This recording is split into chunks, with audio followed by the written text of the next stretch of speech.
Kom kanyang bibig sa taglay niyang kulit, tsak ika'y mapapaibig. Ang bibi mo at ang bibi ko. I love you! Love you, pare. Bibo! Bibo!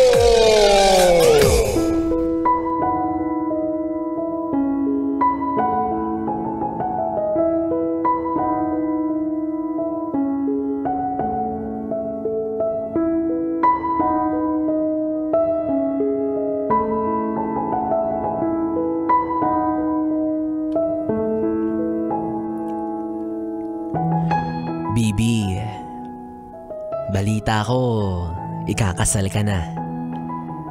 Ramdam ko yung excitement na meron ka. Habang papalapit ng papalapit, ang pagmamahal mo para sa taong magiging kabiyak mo ay mas lalong nagiinit. Finally, ito na yun, ang araw na magbubuklod sa inyo sa loob ng mahabang panahon. Wala nang atrasan, wala nang pag-aalinlangan.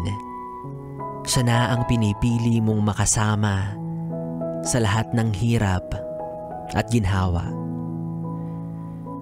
May kakampi ka na sa bawat problema dahil sa wakas, hindi ka na magiging mag-isa. Sa mga nakalipas mong relasyon, marami kang naranasan na lungkot at pagkabigo. Pero hindi ka sumuko. Kahit may malala kang pangamba na baka hindi ka na makapag-asawa. Pero ayan ka, abalang-abala sa preparasyon para sa isa sa pinakamalagang yugto ng inyong relasyon. Ngayon pa lang, hindi na mawala sa pandinig mo ang musikang ten, tenenen, ten, tenenen, habang naglalakad patungo sa altar at sa taong mahal mo lang ang diretsyong tingin. Sabay kayong babasbasan at hihilingin na pagpalain ang inyong pagmamahalan. Mangangako sa isa't isa ng wagas na pag-ibig hanggang kamatayan. At sa dulo, maririnig na ang katagang, "You may now kiss the bride."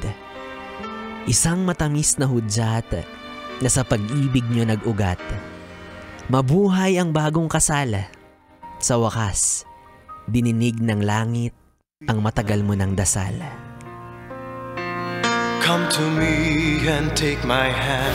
101